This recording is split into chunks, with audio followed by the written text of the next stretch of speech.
I mean, I have not seen a House bill go through with not a single vote against it. How rare is that today? And then only 4 votes against in the Senate, and then the governor vetoes it. What was Governor Cox thinking?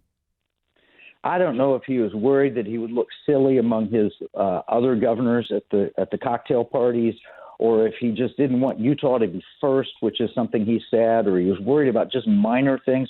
In fact, he said he was worried that the private funding that would support this was somehow going to taint the vendor selection process, which is nonsense. The vendor selection process under Marla Oaks would be pristine.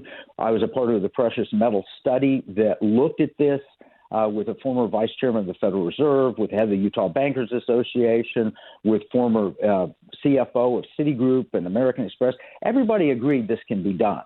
And it was Economic War Room that wrote a letter and said, we will put up the funding privately, not because we are a gold dealer. We're not. I don't even have a gold sponsor on my program, so that nobody could ever accuse us of being tied into the gold industry in some ways. So it's nonsense what the governor said, and I expect his veto to be overridden if the people rise up. All right, so what do people have to do? Well, what we want them to do is call your representatives and say that you voted unanimously for this. Override the governor's veto.